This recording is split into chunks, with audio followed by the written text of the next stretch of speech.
welcome to a very sunny Santa Pod. We're at the JapShow for round 3 of the front-wheel drive drag series.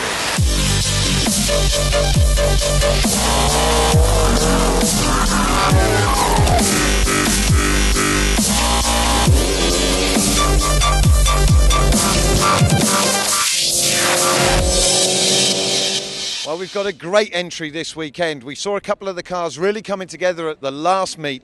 And most importantly, we've got a new member at the 9-second club. Richard Batty, after a couple of seasons of trying, has blasted into the 9-second zone. Well, walking round the pits before the first qualifying session, and the drivers are getting their cars ready for scrutineering. Here's Pete Cole with his Thatcham Renault 5, having a few problems getting the bonnet to close properly. Off with the treaded tyres and on with the slicks, and we're looking at 13 cars entered for this round. Well, it's the first time out this year for ex-Jap Drag Series racer Richard Batty and his very quick Mitsubishi FTO. We've made quite a few changes. We've got a lot of weight out of it, got about 50 kilos out of it, moved a lot of the weight forward, so we've moved the fuel cell further forward under the engine bay, moved the battery further forward, just trying to get a better setup to run against the Hondas. And it seems to have worked. We ran a personal best yesterday, 9.8 at 156, so that makes us competitive, so should be a good day. But it's good to see Ben Dalglish back out with the Vauxhall Corsa after a series of half-shaft breakages and clutch problems at the last round, and now sporting some very wide slicks. Yeah, we got it all sorted. We went out to the Vauxhall show with a new clutch and run a new personal best of 10.8, so it's good. So now we've got some better slicks, so hopefully we'll try for better this round. And a regular from the VWDRC Sportsman Bracket Racing Series is Luke Stevenson with his 2.8 litre powered Golf. But it's completely different. Obviously with the Sportsman tree we see blink, blink, blink and go. You can sort of really easily tell on that, but obviously in a Pro tree it's going to be a completely different ball game. But I'm fairly confident that I should have a good reaction time this weekend.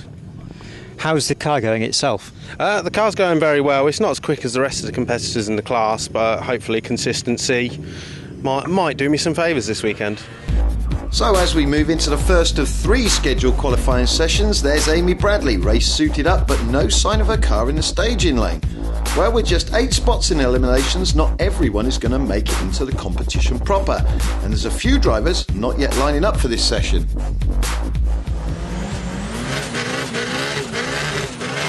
Good stout burnout for the man in this race series who has more experience in drag racing than any of the drivers. Tom Barnes has crewed on some of the biggest and most powerful door-slamming drag cars in the country. Well, everything's looking good for both him and Ben. Not bad first passes. Matthew Simonite really making the most of this configuration. And there's Richard Batty, a man who really has got things coming together. After 3 seasons with this car now, is certainly making lots of power.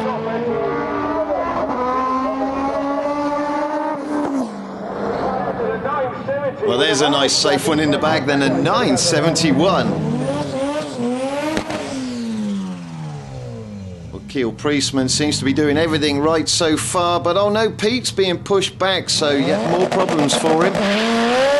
Still got 2 more qualifiers to go. Keel's car pouring the power in, great gear changes for him. Well, just off his best he can do with the car there. I think it might have been a problem with a second gear shift. Well, as we move into qualifying session 2, quite a few of our drivers have not yet managed to put in a full pass. Calvin Scarrett, who we saw his car a second ago, being one of them. Well, loads of experience for Luke Stevenson, but oh dear, oh dear, oh dear. That Corsa with those huge tyres and all the power they're making, that's definitely another drive shaft gone. What a dramatic moment on the start line that was. Yep, there's the broken drive shaft. Well, yeah, there we go, 13-1-2. So as Ben gets pushed back, it's Richard Batty's turn to show that he's got consistency with this 9-second tune. 971 last time out. Matthew looking to be consistent in the low 11s and cut good lights. Well, he's there and thereabouts. Mr. Batty is going to be smiling all afternoon now.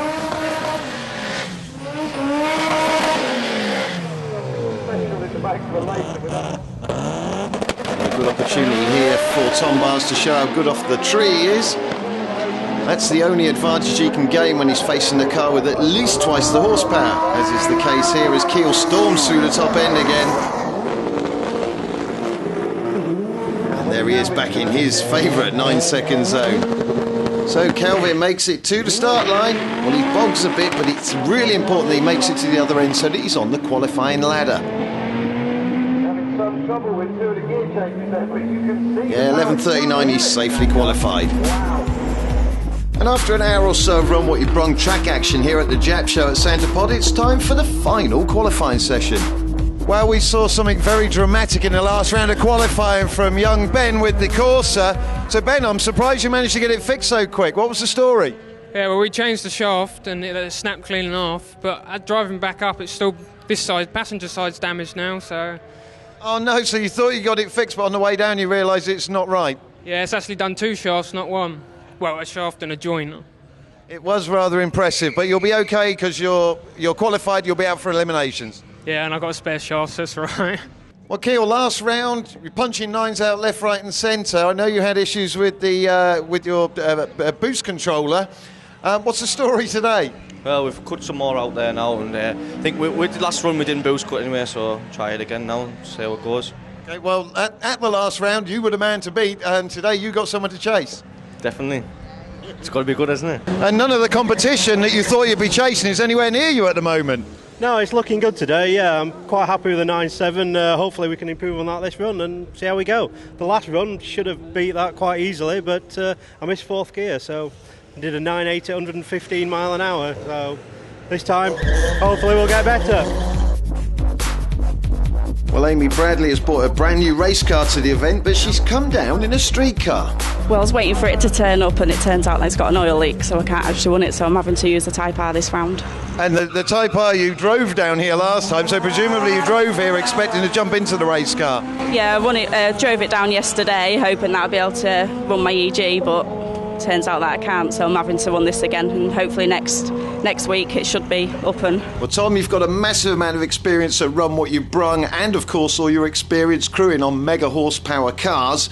Is it going to be that experience and your reaction times that get you through a round? I think you can have all the skill in the world, but you ain't going to touch a 900 horsepower Civic. Well, he's smiling and he's going to do his very best. So this is the 3rd and final qualifier. It's going to get very exciting next time. Well, this is that 3rd and final qualifier then. Amy lining up alongside Matthew. There seem to be some problems here. Well, they've told Amy to shut down. We've got the correct data displayed. Matthew was up on his 2-step, he was ready to go, but he does now get the green light. Poor reaction time, but of course that doesn't matter during qualifying.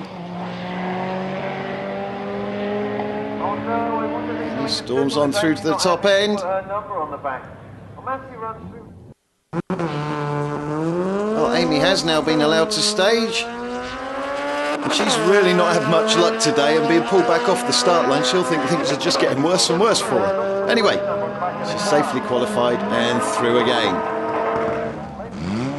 This is our last pair then, Tom, up against Keel, and a no-show for Pete, unfortunately, with the little Renault 5, so he will not be competing later. Looks like a good run from both drivers here. Well, we already knew that Ben Dalgleish was not going to make a run due to the problems he explained earlier, but Kelvin also seems to have issues.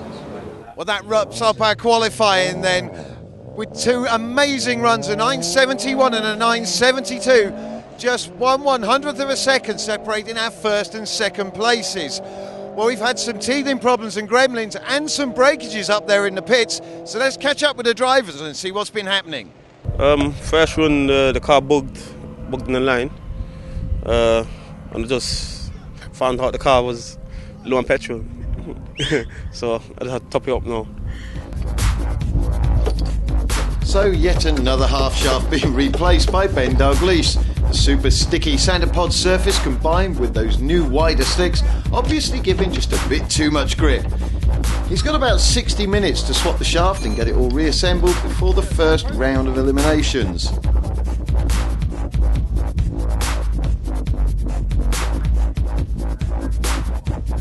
And And there were also issues for Matthew Simonite after that confused start against Amy Bradley. When you're sat on the two-step, on the launch control, the exhaust gas temps get high and that goes into a block and then the engine gets hot. So it sat there on the launch control for quite a while, backed out of it, they moved Amy's car out of the way, went back on the launch control, did the pass, and then when I was queuing up to get weighed, the car started to overheat. On a normal pass, wouldn't have that problem, it would be alright. A few people have had a few breakages. I know the course is having issues, the Rennie 5 might be out, so we could get a few buys and get quite far. I wasn't planning on getting anywhere today anyway, it was a case of first round knockout and just hope that the other person breaks as well, but yeah, it's looking a bit more positive than it was this morning. So. And what happened to Pete Cole? Just will not rev over 3,500 RPM and we can't find out why. Yesterday was fine, not a problem, and then today it's a bad omen, I think, some days. You've only got 6 days to get it fixed before the next round, so is that going to be a problem? For a week. I've took a week's holiday now. I phoned my boss up last night and told him I'm having a week off to get right. Yeah, it's back together, it'll be out in eliminations. Hopefully we do a good time. Well, we just need to get some decent drive shafts made, that's it really. But I'm going to pump the tyre pressures up and hopefully wheel spin rather than break a shaft. So as we wait for eliminations time, let's take a quick look around at what else is happening here on the track.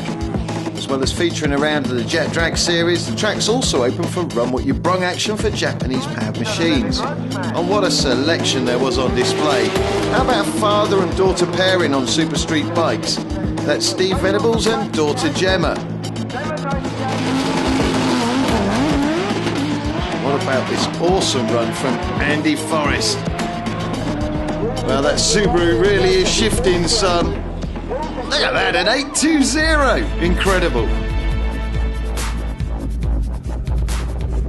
But now it's eliminations time, and everyone who is qualified seems to have made it down to the start line. Well, it's going to be a big ask for Tom Barnes in the 1320 Mini. He's a full 2 seconds slower than the number 1 and 2 drivers.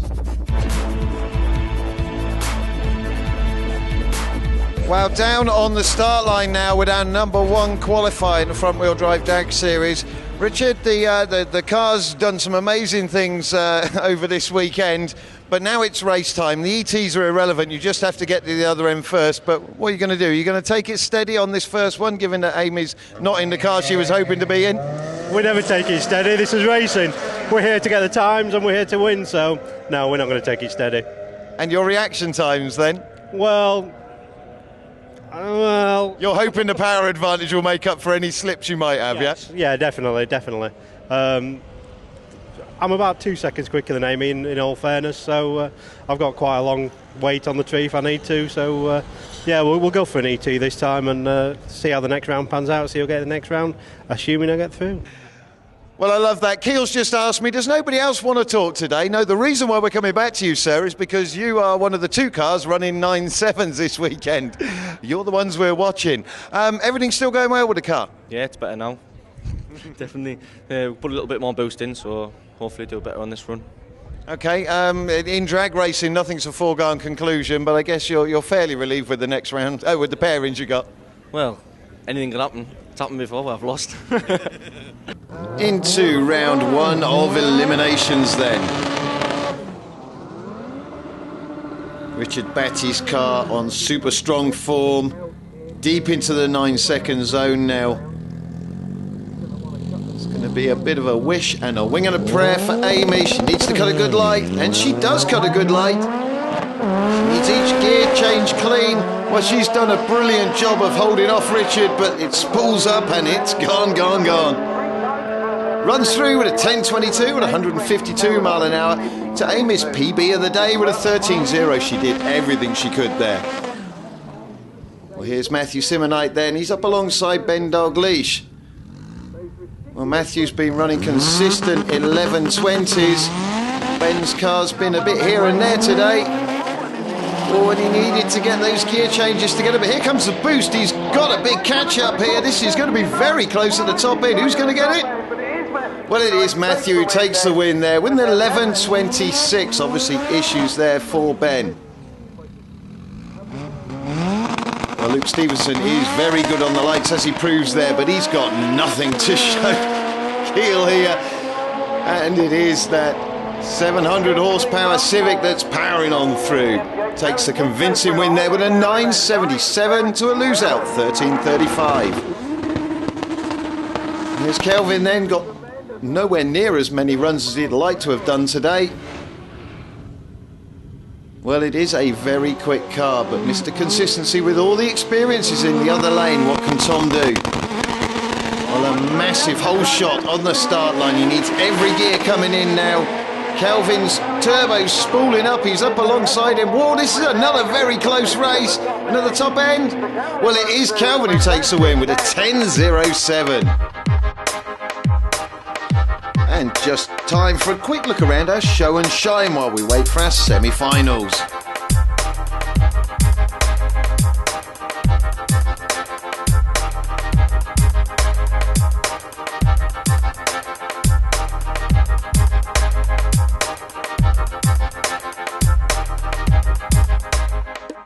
Well, we're just getting ready for the semi-finals. The cars are rapidly getting ready. Matthew, just a quick couple of moments. Your day so far? It's gone a lot better than I thought it would. We're in the semi-finals. The engine's still a little bit poorly, but yeah, we're all right. Feeling confident, yeah? Quietly confident, but Richard's been dead consistent. He's in the 9s now, so hopefully he has a bit of an issue and I can get a bit of a jump on him. But what's to say? I'm happy I'm in the semis, so and the car's still in one piece. Well, round 2 of eliminations then. It is our semi-finals. Matthew Simonite facing off against Richard Batty. This is going to be a tough one for Matthew. Again, when you've got less horsepower, those reaction times become even more crucial. Richard Batty has a little to play with, but he doesn't want to be too complacent. Oh no, he's bogged off the line. That's not good. He needs that turbo to spool quick. He's running out of catch-up time. Matthew Simonite still out in the lead. I think Matthew might take this. Oh wow, what a race that was. He takes the win with an 11.27 to a losing but quicker 11.17. Well, that was a big shock. Well, into our other semi-finals then. Kelvin, who's not had the best of days, but he's managed to get this far up against the man who's been running consistent 9-second quarter miles. Well, Keel is alongside him, just slightly in front, but again, this is a very, very close race. Oh, he just takes it at the top end, a 9.84 to a lose-out, and improving 10.00. Well, we're back into the pits, preparing for the finals, but what happened to Richard Batty on that run? It stalled before I got to the line, so I need to check it over, see if there's anything wrong with it. But yeah, after the bog, I was chasing him down, and he couldn't catch him. Best man won on the day by 1/100th of a second. It's the first time we've had it out. We've done 6 or 7 passes, quite a few 9-second runs. Yeah, we're really happy with how it's going, so yeah, we'll be back.